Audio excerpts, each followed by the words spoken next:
Hey everybody, this is my third try at trying to do this video. The phone keeps ringing and things keep going. I'm all by myself. You think it would work, but it's not.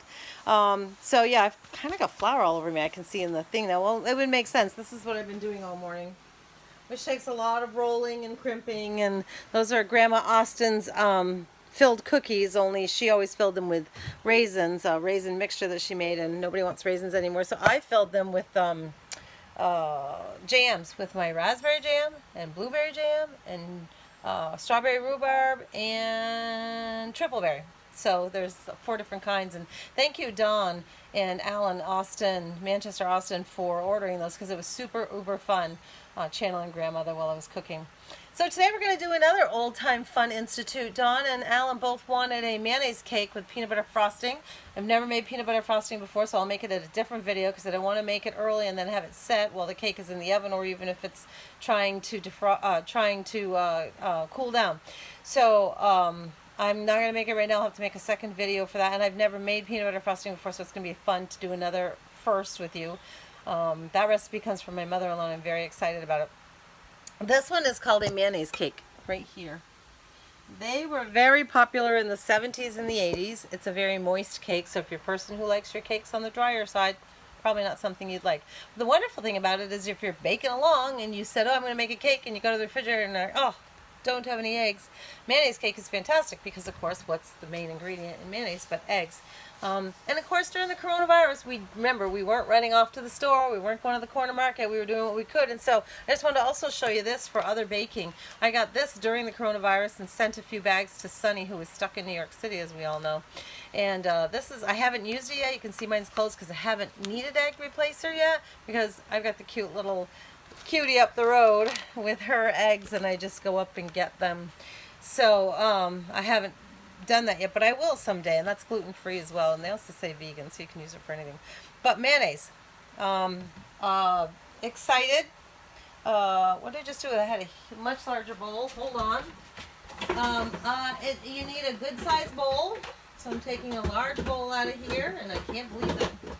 I thought with the one in front of you that you've got there, I started with that one thinking it was going to be big enough, but when I put the 3 cups of flour in it, it looks like it's too small already.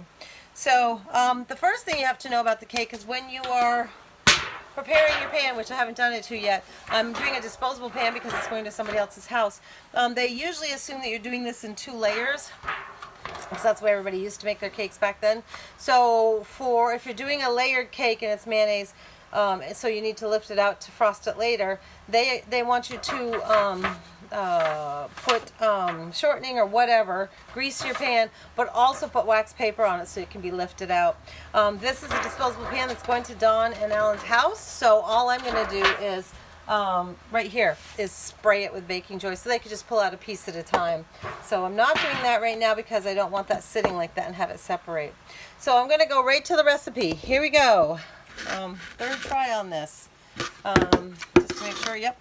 Okay, so the first ingredient is 3 cups of flour. Boom. The wonderful thing about this recipe also is that you don't have to do any sifting or any really big work with this thing. You're just supposed to stir everything together.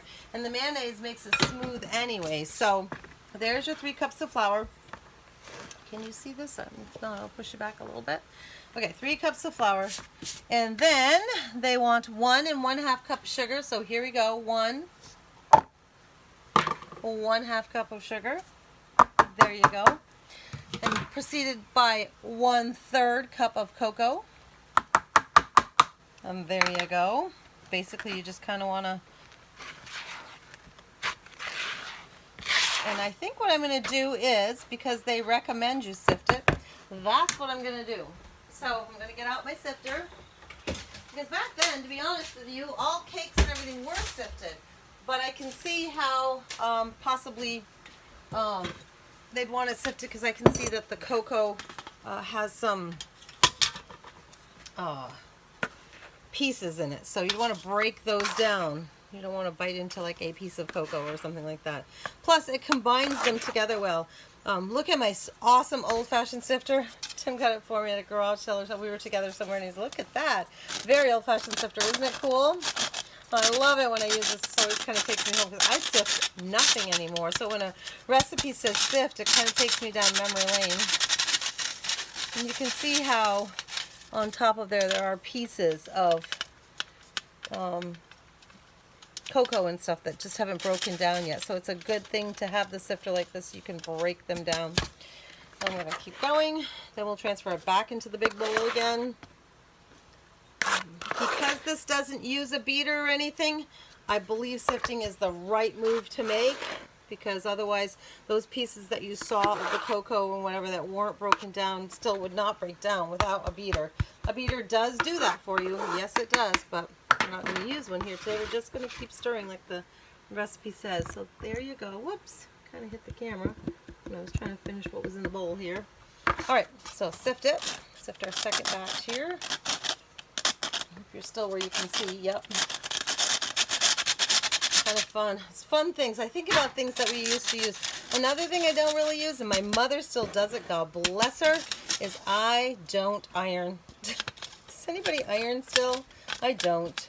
I hang my stuff on hangers to make sure that they won't, hang most of my stuff outside and try to use whatever means I can to not have to iron or...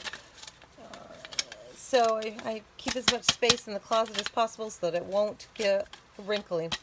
So there's a little bit there. You can see I'm just going to discard that because I don't want those rough pieces in my recipe. So there you go. See how smooth that is? That's what we want. We want that very smooth because, of course, mayonnaise is smooth and silky too. So there you go. It's all sifted together. Then... 2 1/4 teaspoons of baking powder. Baking powder. 2 1/4 teaspoons. There's your 1 teaspoon, so we're going to do 2 of those. Oh, I probably should have sifted that in there too, but these don't lump and bump, so I'm not worried about them. I'll just make sure that they get combined. We'll stir it really well. 2 1/4. And probably would have been a good idea to put it in there with that, but 1 1/2 of baking soda, and you know I have my 1 1/2 measuring, so I'll just go to the top. 1's down there, 1/2 is the extra 1/2 is up there, so you could use it for the 1 if you wanted to. I have all kinds of measuring spoons, as you see. 1 1/2, because I'm always cooking and I do one thing right after another. Like today, I've already gone through a lot of stuff here in the kitchen because I did the cookies, so I always have to have another set of that, or I'd have to do tons of dishes in the middle of everything. 1 1/2 teaspoon of baking soda. And this is what we want to definitely combine well, which probably wouldn't have been a bad idea to put the baking soda and the baking powder in while I was in the sifting mood. But as you can see, it already did a great job of combining. Okay, then 1 1/2 cup of Hellmann's mayonnaise. It's saying Hellmann's. I do happen to use Hellmann's, but trust me, Kraft's okay, and so isn't store brand. This just happens to be a Hellmann's recipe. So, there you go. You still able to see things in there? Yep. So, this is kind of fun. It's a very nice moist cake. I haven't made it in years. As a matter of fact, when Dawn ordered the cake, she said she wanted a chocolate cake with peanut butter frosting. My first thought is, my mother-in-law has the best peanut butter frosting in the world. So I didn't panic, and I knew where to go for that recipe.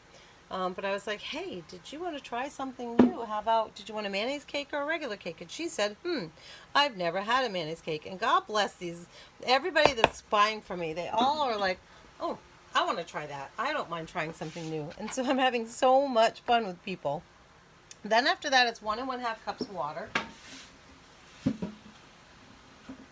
So I'm just pouring the water because I'm using the same measuring cup, or I would have just had it out for you. And it doesn't say hot, it just says water. And while we're at it, the very last ingredient is 1 1/2 teaspoon of vanilla. So I'm going to look and find, where did my little 1 1/2, oh here it is. Here's my 1 1/2 teaspoon again. Throw some vanilla on top of there. Okay. There we go. So basically all we need to do is just stir this up. And again, it says don't need a beater, don't need anything else, you just need to stir it up. So that's what we're doing. So while I'm doing something so basic as just stirring, because that's all that needs to be done, I wanted to do a huge shout out to Oh, geez, here we go. Oh my goodness, look at this.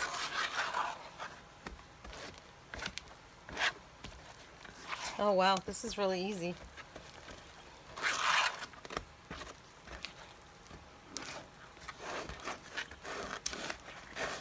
Wow. Okay. There we go. Oh, I was saying, I'm sorry. Whew, just had a squirrel moment here. I wanted to do a huge shout out to Sarah. Sarah, she was in Montgomery and she married Anthony Bissett. They live over in St. Albans Town, or I think it's Swanton address, but St. Albans Town. It's hard to say down there when you get on that Brigham Road. I put out an SOS saying, hey, is anybody sick of their rhubarb plant? Has anybody had enough but doesn't want to waste it?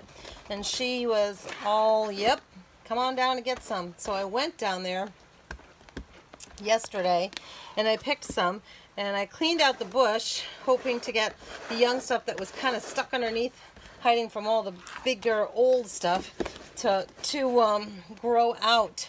I wished I'd thought of filming that, because I almost did, because remember when we went live in the rhubarb bush and I showed you how to clip them and what it looks like and how to actually cut and process rhubarb?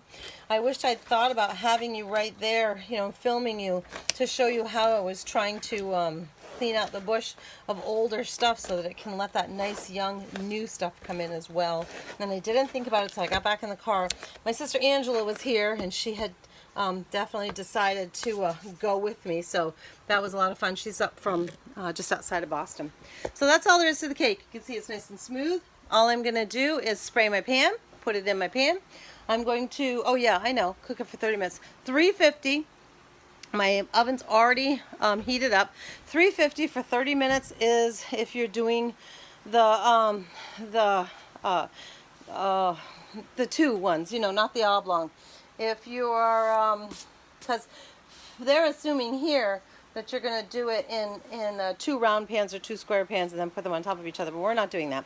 So the oblong pan on any kind of cake is usually 40 minutes. It doesn't have an oblong option here, but I'm going to say 40 minutes. When you get to 40 minutes, just take that toothpick, put it down through the middle of the cake. If it comes out dirty at all or wet at all, that means you're not cooked. You want to do it when that toothpick comes out clean. So I would add, depending on how wet it is, if it's just mildly wet, I'd put it in for 5 more minutes and check it with another toothpick. If it really is wet, wait 10 more minutes and pull it with a toothpick. And that's as easy as it is. This is a very good cake, a very moist cake, a lot of fun to make, and I'm glad to share it with you. You'll be seeing what it looks like when we make the frosting, because I'm going to make the peanut butter frosting in another video, and then we'll frost it together a little bit. This will be quick and easy to frost because you're not going to be putting them in layers. I'm just going to be putting the frosting over the top. So, okay, thanks. Have fun with this. Bye.